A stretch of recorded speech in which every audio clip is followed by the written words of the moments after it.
ऐसा कह दिया। हिरण्यकशिपु सोचने लगे कि मैं क्या सुन रहा हूँ, क्या पढ़ाने के लिए भेजा था और क्या पढ़ करके आया है। आप लोग अपने बालकों को स्कूल में, गुरुकुल में उस शिक्षा को प्राप्त कराने के लिए भेजते हैं जो शिक्षा उसको घर में प्राप्त नहीं होती, और जिस शिक्षा का वह अधिकारी बन जाए उस शिक्षा को प्राप्त कराने के लिए बच्चों को स्कूल, कॉलेज, गुरुकुलों में भेजा जाता है। हमने अपने दोनों गुरुपुत्रों को बुलाया, चंद्रामृत को बुलाया दैत्यराज ने, और कहा कि हमने किस हेतु से अपने पुत्र को तुम्हारे पास पढ़ने के लिए भेजा था और ये क्या पढ़ करके आया है। तो गुरुपुत्र बोले, दोनों गुरुओं ने कहा ये जो बोल रहा है ये हम लोगों ने नहीं पढ़ाया है, ये हमने नहीं पढ़ाया है, इसलिए हमारे ऊपर आप दोष न लगाइए। न मत प्रणीतम न पर प्रणीतम सुधो भगते तवेन्द्र चक्रो नैसर्गिकीयं मतिरस्त राजन नियच्छ मन्नुः कर्दात्ममानः। गुरुपुत्रों ने कहा, इंद्रशत्रो, आपका पुत्र जो कुछ कह रहा है वो हमारे कहने से या किसी के बहकाने से नहीं कह रहा। नैसर्गिकीयं, ये स्वाभाविक उसकी बुद्धि, स्वाभाविक उसकी मति जन्मांतर से प्राप्त करके आया है। इस बुद्धि को गर्भ में ही सीख करके आया है, पूर्व जन्म का कोई संस्कार इसके साथ आया हुआ है। हमारा पढ़ाया हुआ यह ज्ञान नहीं है, इसकी जन्मजात स्वाभाविक बुद्धि। आप क्रोध को शांत कीजिए, व्यर्थ हम पर दोष मत लगाइए। जब गुरुओं ने ऐसा उत्तर दे दिया तो हिरण्यकशिपु ने फिर कहा, प्रहलाद, अरे नीच, यदि तुझे ऐसी अहित करने वाली बात गुरुमुख से नहीं मिली तो कहाँ से प्राप्त हुई। प्रहलाद जी बोले, मतिर्न कृष्णो कर्ता तथोवा नित्यो विबद्धेत गृहव्रतानाम। हे पिताजी, संसार के लोग तो पिसे हुए को पीस रहे थे, आटे को फिर से पीस रहे, चबाए हुए को चबा रहे हैं। उनकी इंद्रियां बस में न होने के कारण भोग को भोग रहे हैं और बार बार भोग रहे हैं, बार बार भोग रहे हैं। भोगने के लिए संसार रूपी घोर नरक में गिर रहे हैं, आ रहे हैं और जा रहे हैं, पैदा हो रहे हैं और मर रहे हैं। मरते समय कामना रह गई, उस कामना को पूरी करने के लिए फिर से पैदा हो रहे हैं। यही संसार का चक्र लगा हुआ है। ऐसे ग्रहासक्त पुरुषों की बुद्धि अपने आप किसी के सिखाने से अथवा अपने जैसे लोगों के संग से भगवान श्री कृष्ण के चरणों में ऐसे लोगों की बुद्धि नहीं लगती। जिनकी बुद्धि उनके चरणों में लगती है उनकी बुद्धि हमेशा उन्हीं का ध्यान करती रहती है, संसार का ध्यान ही नहीं करती है। और संसार का ध्यान करने वाले भगवान का ध्यान कर नहीं पाते हैं। बात क्या थी? दैत्यराज हिरण्यकशिपु के पास क्या कमी थी? कोई कमी नहीं। क्या चाहता था? ये मनुष्य क्या चाहता है? हिरण्यकशिपु चाहता था कि मेरा भजन कर। हिरण्यकशिपु चाहता था कि मुझे ही ईश्वर माने। अच्छा, क्या मिलेगा? अगर तुम्हारा कोई भजन करने लगे तो तुम्हें को क्या मिलेगा उससे? अगर मिलेगा कुछ भी तो भजन करने वाले को मिलेगा। तो तुममें क्या शक्ति है जिस शक्ति के बल पर भजनीय को तुम वो शक्ति प्रदान कर सकते हो? जो भजन करने वाला है, जो तुम्हारा भक्त है, भगवान का जो भक्त है, भगवान की भक्ति तो लोग इसलिए करते हैं कि भगवान में शक्ति है, तो भक्ति करने से शक्ति प्राप्त होगी। दैत्यराज के पास कौन सी शक्ति थी? इसलिए प्रहलाद जी ने कहा, हम उन्हीं का भजन करेंगे जो सर्वशक्तिमान है। ये जीव तो अल्पशक्तिमान है, परमात्मा सर्वज्ञ है, जीव अल्पज्ञ है। प्रहलाद जी इतना कहकर के चुप हो गए। हिरण्यकशिपु ने क्रोध के मारे अंधा होकर के अपनी गोद से उठा करके उसको धरती पर पटक दिया। प्रहलाद जी की बात को सहन नहीं कर सका। क्रोध के कारण राजा के दैत्यराज के नेत्र लाल लाल हो गए। कहने लगा, दैत्यों को बुलाया और कहा कि तुरंत इसको मृत्युदंड दिया जाए, मार दिया जाए। जिसने इसके चाचा को मारा है, काका को मारा है, ये उसका भजन करता है, कि विष्णु के चरणों की पूजा करता है, इसके रूप में,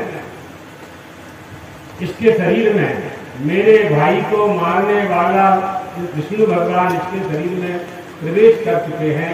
इसलिए दैत्यों को आज्ञा दे दी, आतीनम चाहनम शूलई, मारने लगे। बड़े बड़े दैत्य आ गए, शूल से मारने लगे, तलवार से मारने लगे, नाना प्रकार के प्रहार करने लगे, त्रिशूल लेकर के मारो काटो चिल्लाने लगे, जोर जोर से चिल्लाने लगे।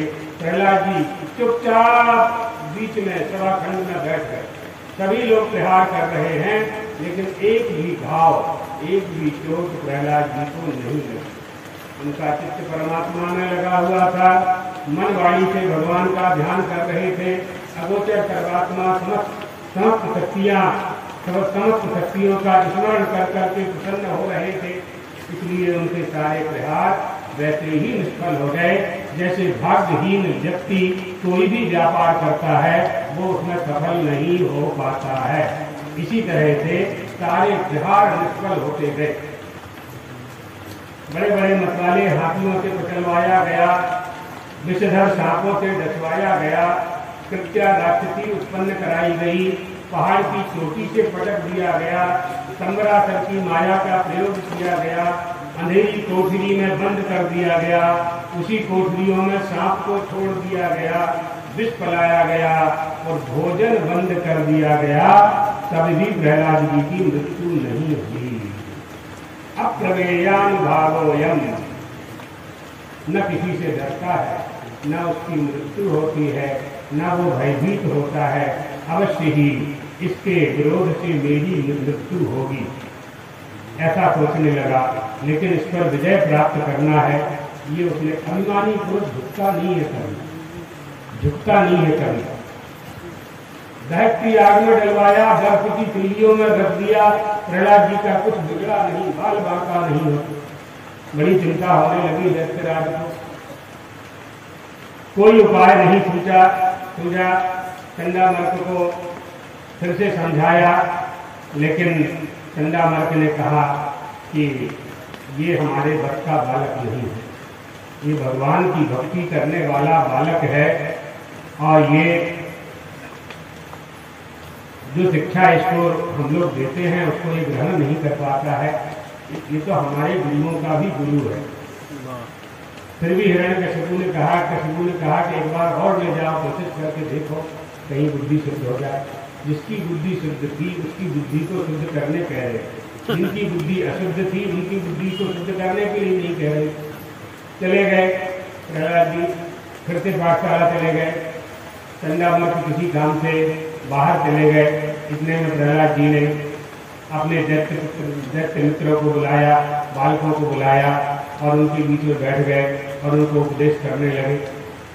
दैत्य पुत्रों ने उनके मित्रों ने पूछा, प्रहलाद जी एक बात बताओ, हम भी दैत्य कुल में पैदा हुए, आप भी दैत्य कुल में पैदा हुए, फिर हमारी बुद्धि खराब है और आपकी बुद्धि शुद्ध है। आप भगवान का भजन करते हो, हम भगवान का भजन नहीं करते हैं, ऐसी बुद्धि अलग अलग कैसे हो गई? तो प्रहलाद जी ने एक कथा सुनाई। उन्होंने कहा, जब हमारे पिताजी मंदराचल की पहाड़ी में तपस्या करने के लिए गए हुए थे, उस समय हमारा महल सूना हो गया था। हमारी माँ वहाँ रहा करती थी और वो गर्भवती थी। मैं उनके पेट में था। मैं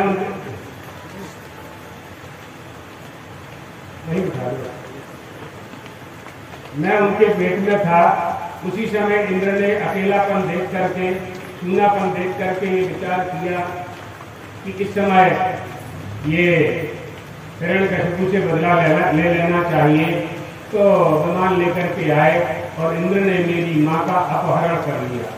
अपहरण करके विमान में बिठा करके और स्वर्ग की ओर विमान को ले जा रहे थे आकाश मार्ग से। बीच में नारद जी मिल गए। नारद जी ने इंद्र से कहा, राजन ये क्या कर रहे हो? कहा, ये शत्रु की पत्नी है, शत्रु की स्त्री है। नारद जी ने कहा, भले ही शत्रु की स्त्री है, लेकिन स्त्री तो है, आप देवताओं के राजा हो, आपको ये शोभा नहीं देता है। स्त्री का अपहरण करना कितना बड़ा पाप है। इसके फल से, इसके पाप के फलस्वरूप तुम इंद्र की सिंहासन से भी पतित हो सकते हो। ये अधर्म तुम्हें नहीं करना चाहिए। जब तुम ऐसा अधर्म करने लगोगे तो तुम्हारे अधीनस्थ देवता भी इसी परंपरा का पालन करने वाले बन जाएंगे। छोड़ दो तुम मुच्च काम, छोड़ो इसको। नारद जी के कहने से, संत के उपदेश से कयाधु, प्रहलाद जी की माँ का नाम कयाधु था, कयाधु को छोड़ दिया। अब कयाधु ने कहा कि नारद जी से कहा कि महाराज हम कहाँ जाएं? यदि हम लौट करके फिर नगर में महल में जाते हैं, इंद्र फिर से आएगा। अभी तो आपने रक्षा कर ली देवताओं की कृपा से, कोई नहीं रक्षा करने आया तो मेरा क्या होगा? मेरे पति तो तपस्या करने के लिए गए। ऐसे तो नारद जी हमेशा विचरण करते रहते थे, लेकिन एक स्थान था उनका, छोटा सा स्थान था। उन्होंने कहा तुम हमारे आश्रम में चलो। आश्रम में ले गए, वहाँ उनके योगक्षेम की व्यवस्था कर दी और वहीं निवास करने लगे। नारद जी भ्रमण करते रहते थे। भ्रमण करने के लिए जाने लगे। कयाधु ने चरण पकड़ लिए, आप जाएंगे तो मैं यहाँ अकेली कैसे रहूँगी, आप कुछ दिन और रह जाइए। वहाँ नारद जी रुक गए। कयाधु पर, मेरी माँ पर उन्होंने कृपा की और नित्य प्रति भगवान का सत्संग वो किया करते थे, भगवान की कथाएं सुनाया करते थे, अच्छी अच्छी बातें सुनाया करते थे मेरी माँ को। मेरी माँ तो संसार के प्रपंच में पड़ी थी, वो भूल गई। गर्भ में मेरा कोई काम नहीं था, मैं मन लगा करके सुना करता था। तो जैसे ही मेरा जन्म हुआ तो सारी कथाएं, नारद जी का उपदेश मुझे आज तक स्मरण बना हुआ है।